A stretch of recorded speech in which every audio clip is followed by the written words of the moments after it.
If two of the richest people on earth couldn't keep their wives happy, what makes you think you can? This is a very interesting philosophical question that's being asked on Twitter, especially after Bill Gates and his wife decided to go on a divorce. And a lot of people are joking on Twitter that this is because of the unethical practices that Bill Gates have been doing with Windows OS. Like all the bugs that he put there, which is harming people's PCs. I kid. Okay, all jokes aside, let's stick to the subject. I think there's a major fundamental difference in how our parents viewed marriage and how society today views marriage. At least where I am from, and I came from a rural area, in the past, people viewed marriage as a finality. They viewed it as an important step in a person's life. So they viewed it as the three main pillars of a human being: the baptism, the marriage, and the funeral. Like these are three events that human beings go through, and they're of significant importance.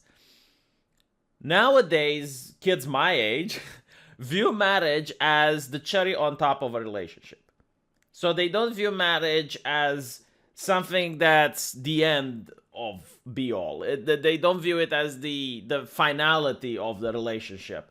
No, they view it as like it's hip to get married. It's trendy to get married. And because of that, you now have this different mindset.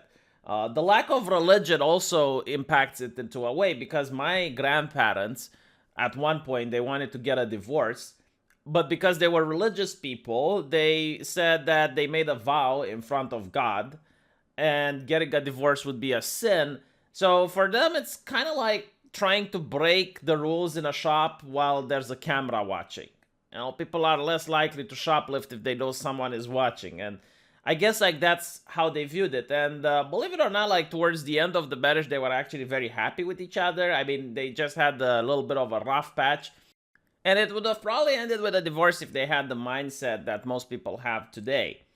And by the way, there was no abuse in the matter. So we're not talking about the cases where you have one spouse abusing the other. No, we're talking about cases where people have been married for a long time and they just get bored of each other. Or at least one of the spouses gets bored of the other. They want more excitement. They want more entertainment. They want to spice up their life. So that's the thing. And what's also an interesting observation, and I firmly believe this, is that my grandparents were having the arguments and they were quote unquote getting bored during a time of great wealth. Like they were having a lot of money. They weren't having any problems. Both of them got promotions at work. So it was that mindset. I genuinely think that people are happier when they're in between being extremely wealthy and being extremely poor. So you need to strike a balance where you have a lot of things so you don't worry about much, but at the same time you don't have everything you desire.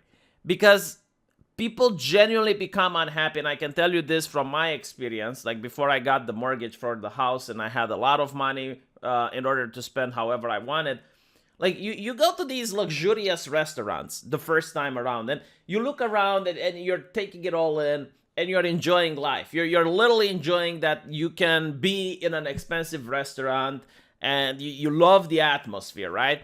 But if you have enough money to go to that restaurant many times, or you turn it into a habit, what ends up happening is that you stop enjoying it. Like you go there and for you it's just like another meal.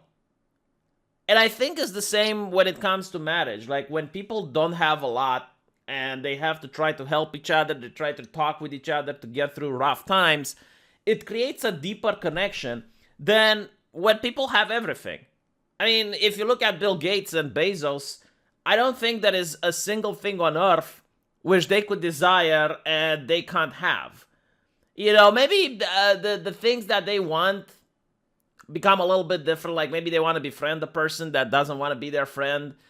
Maybe they want to get into some particular position of power that isn't available to them. But like, they're not going to want for the basic necessities. They're never going to want for food. They're never going to want for healthcare. They're never going to want for, the things that you and I can come up with and we can struggle right? Like failure to pay a mortgage. That would be horrible, right? These people are never going to face that. So it's a different lifestyle for them. And this is why I think a lot of actors and celebrities and rich people divorce a lot higher than the general population does. You look at the actors, which are the ones that are giving you life advice whenever they take an Oscar. These people have a very high divorce rate, and they're probably not even that happy. Again, going back to my teenage years, this does go to show that when you get too much of a good thing, it stops becoming a good thing. It's like the first time you fall in love and you start exploring how it is to be with another person and how it is to hold the hands and have a walk in the park. Like, those feelings are magical in the beginning, but if you don't get that relationship to work and you have like the 20th relationship, like the 20th time you try to have a relationship with someone, holding hands isn't really that interesting anymore. Going in a park with her isn't that interesting anymore because you did it so many times that it becomes boring. And yeah, I do think that for rich people, like when you're on your 6th or 7th or 8th marriage, is it really like something magical? Does it really mean anything when you take the vow and you promise that you'll take her until death does her part, when you also did that 7 other times? It's a very interesting way a religious person explained it to me. It's like writing a tattoo with her name.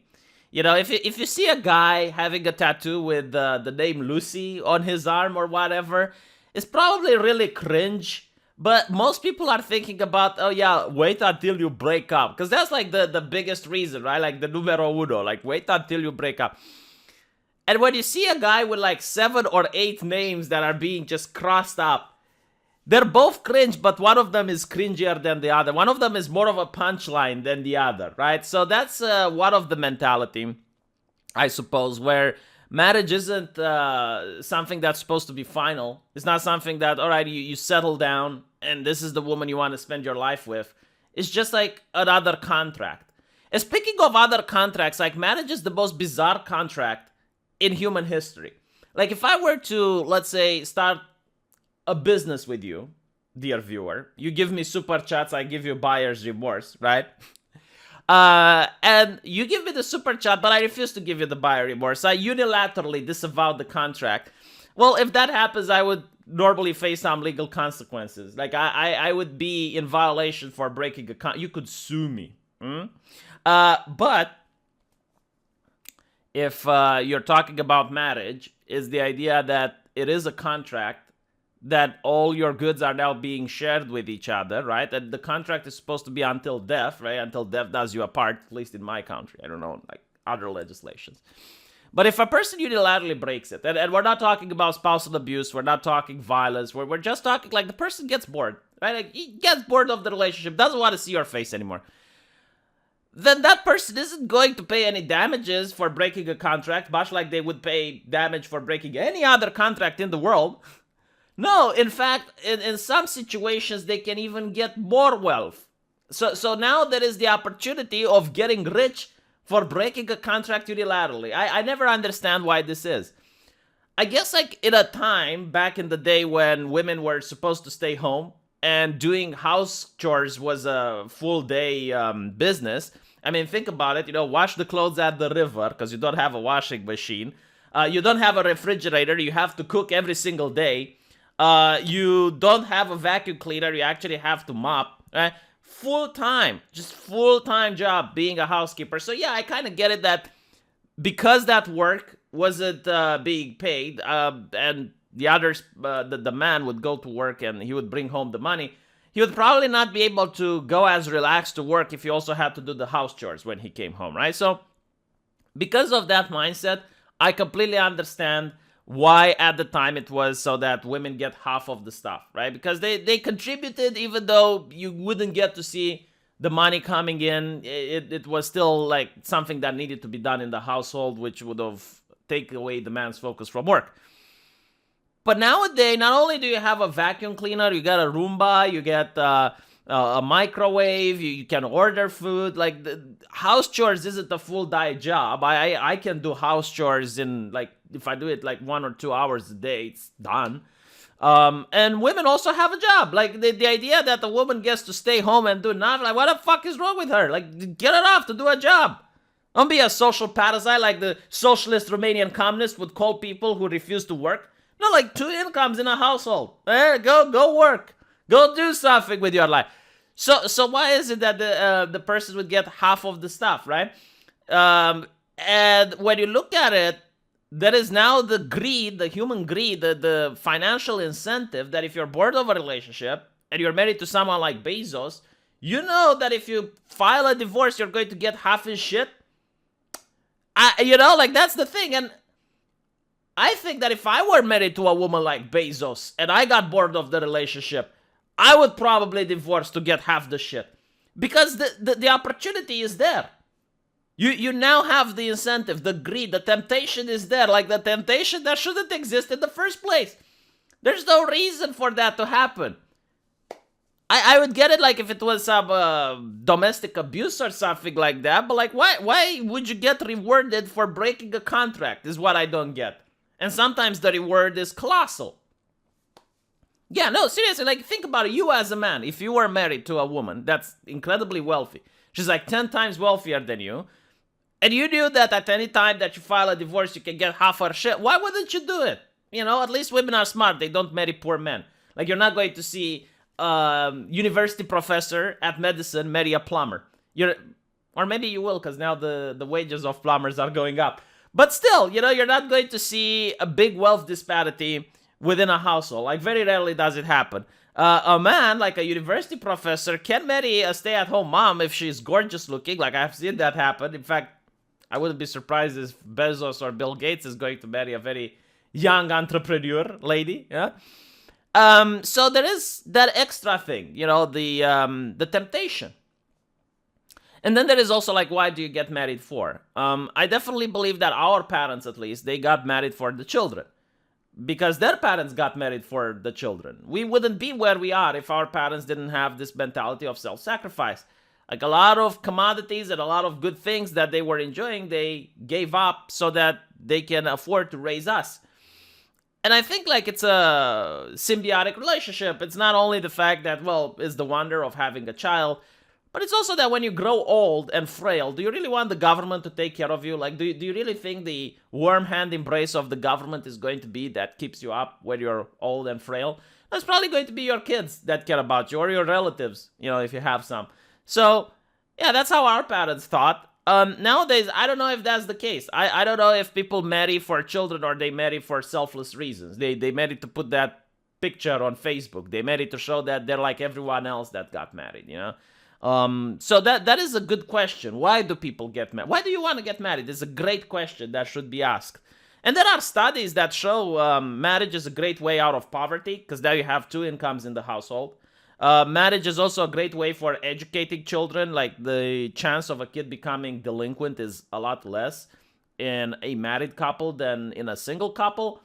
Kind of makes sense, like there's more time to spend educating the kid. If there's only one person, maybe they get 2 jobs and they don't have time to be at home that much. So maybe like when you have 2 people, they can manage to have more time to spend with little Billy, to help him with his homework, to make sure Billy doesn't get into trouble. Maybe when Billy's hormones are raging and he's a teenager and he thinks he can stand up to his mom physically, maybe daddy can be there in order to explain to Billy why that's a bad idea. It's good to explain to Billy why that's a bad idea, because if Billy thinks he can just bully people around, Billy is going to end up in prison. Not a good thing for Billy, is it? So, yeah, I mean, 2 parents definitely better than 1, I would say. Studies do show that. Again, not every single case, obviously. Like, there might be parents who manage to have a job and educate their kid and at the same time manage to control little Billy's hormones. Maybe that's the case. And I'm sure that is for a lot of people. But, like, statistically speaking, marriage is greater. So, yeah. I also don't see, like, the advantage of marriage being promoted in the media anymore. Like, no one tells you why you should get married. Did you notice that? Like, it's like a meh type of thing. Meanwhile, in China, very interesting, like, they had a communique where the government said that The most important aspect of a nation is the family, and the nation is formed out of many families, which is why they need to care about the family unit, and why mothers need to pass on to their children the knowledge they have, and the selflessness and the duty aspect of it. And I'm thinking, it's like, yeah, okay, so you have a nation which tells you that the family is a good thing, and the media and the culture is backing the government, telling people that, yeah, like, this is a good thing, like, the family unit is very important. And meanwhile, in the United States and the West, you have the complete opposite. They constantly tell you why the family isn't important. You have people on Hollywood, celebrities that are constantly being propped up by the press as the shepherds of society. You know, their talking points and their wisdom to be for every one of us. And they get divorced nonstop. You get cultural shows like The Simpsons or Married with Children, where, again, you know, the husband is being constantly made fun of, is the butt end of the jokes. And it's like, yeah, I mean, why would you get married at this point? It's an important thing that most people have to ask themselves, and they have to come up with a good answer before they make the decision. That's my take. I personally would get married for the next generation. You know, for the children, I think that's the most important reason. And as to answer the main question, if two of the richest men couldn't keep their wives happy, what makes you think you will? I'm going to say something incredibly controversial right now, and I actually had this conversation with my wife, so she knows. I don't think the purpose of marriage is to be happy. I think it's a byproduct. I think it's nice if you are happy about getting married, but I think, like, this Hollywood cliche that the purpose in life is to be happy is not accurate, because, as I mentioned in the beginning, when you're happy, you're bored. People who are too happy aren't having a great lifestyle. They end up being depressed because you've already been happy. Too much happiness is not a good thing. I think the purpose of getting married is to help each other go through difficult times, to raise children, and of course, if you do that, you're going to end up being happy anyway. But it's a different type of happiness, not the type of happiness that Hollywood sells you, and the type of happiness that you think you want. Again, think about a time where you had everything you desired, if you've gone through such a period in your life, and ask yourself, were you more happy then than you are now? Isn't it better to just have that one wish not fulfilled, so that you have something to aspire for, rather than to be complacent? Let me know what you guys think, though, and I'll see you in the comment section. Take care.